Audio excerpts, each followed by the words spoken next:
1988, I was invited to give a talk in a prison on the topic of anger and resentment and forgiveness. I had never been in a prison before, and when I arrived that morning at 9 o'clock, there were 120 men waiting for the talk to begin. And I just sensed a tremendous yearning from them to make meaning of their life and to grow and to use their time constructively. Instead of keying in on one. And I started teaching courses on emotional literacy skill building. So, emotional literacy, what do you think that might mean, emotional literacy? I decided that I really wanted to be able to share the spirit and the content of this work with prisoners across the country, and decided that writing a book would be an effective way to get this work out to prisoners everywhere. So I started the Lionheart Foundation in order to support that, so that the books could be sent for free to every prison library in the United States. And to date, we've distributed over 85,000 copies of the book, and it's really changed the nature of programming in many prisons across the country. For people that are incarcerated, that need that extra hand, that extra helping, Houses of Healing can be a foundation to help them grow into the member of society that everybody wants. Before, I would, if I needed money, I would go in the supermarket and rob it. And today I have a business. To see my change now, it's like they cannot believe it. You know, my family is so happy for me. They like the fact that I'm out here, I'm working, I got my own car, my own apartment, and I'm doing well. And they're very proud of me. I left prison, I came to URI, I passed my classes, and I stayed strong. House of Healing taught me how to cope with things. I've gained peace from it. Had I not shown up for House of Healing, then the relationship between me and my son wouldn't be how it is right now, because I would still have that anger, I would still have that resentment for a lot of things. You know, I still would show blame for things that I always blamed others for, never took responsibility for.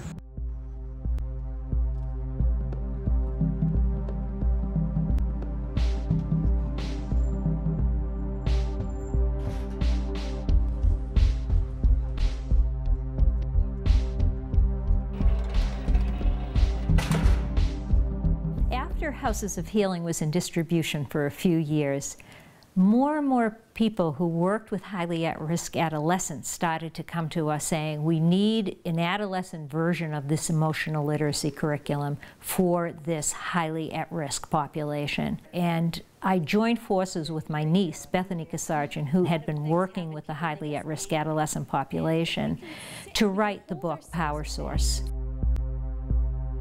Many of the young people we were working with, kids 15, 16, 17, who had terrible difficulty managing and regulating their own emotions, and who came from families where there was a history of incarceration and drug abuse and addiction and foster care. We saw these young people who were not really in control of their own lives and their own emotions. And so we knew that if we were going to have any effect in ending the cycle, that we needed to have an intervention that was designed specifically for these young people. And so we wrote Power Source because when we looked out there, there was nothing that really addressed the specific emotional needs of these young people. According to the National Academy of Sciences, there are over 20 million youth in this country that are at risk of not achieving positive adulthood.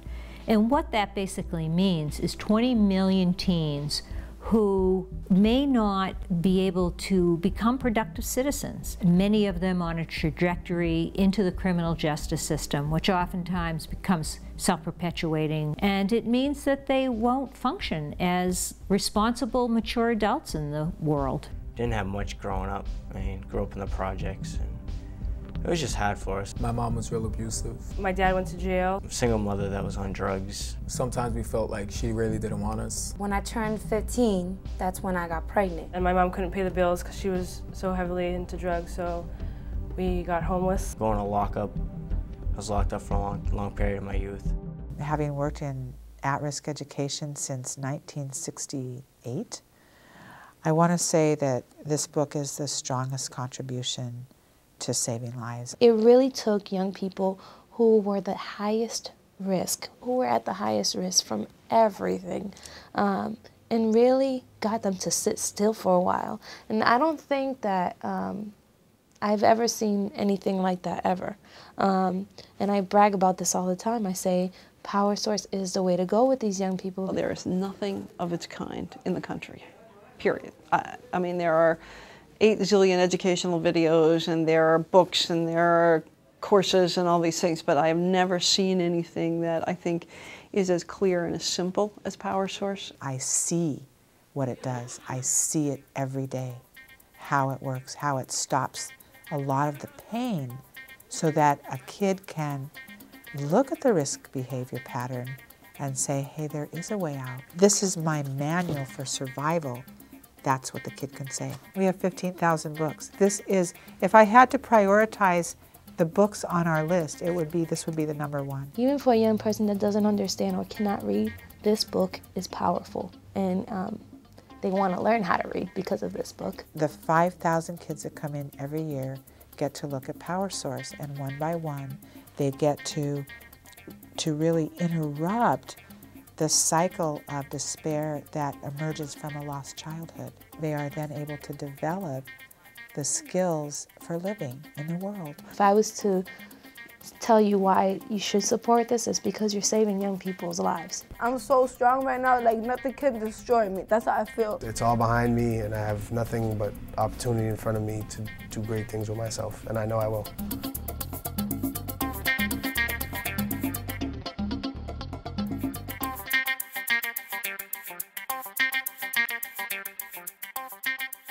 We wrote Power Source Parenting because when we looked out there, there was nothing that really addressed the specific emotional needs of these young people. I think you can't underestimate how incredibly powerful, informative early interactions are between a parent and a child. And if your model for parenting includes violence and neglect or aggression to shape your behavior, then I think the outcome is quite clear.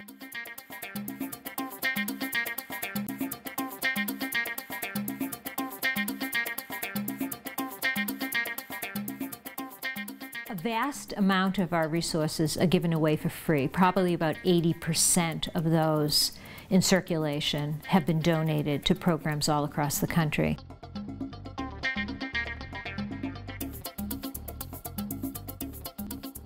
Currently, we have 55,000 copies of Power Source in circulation. It's being integrated into 2,500 programs across the United States, and we see this as just the tip of the iceberg.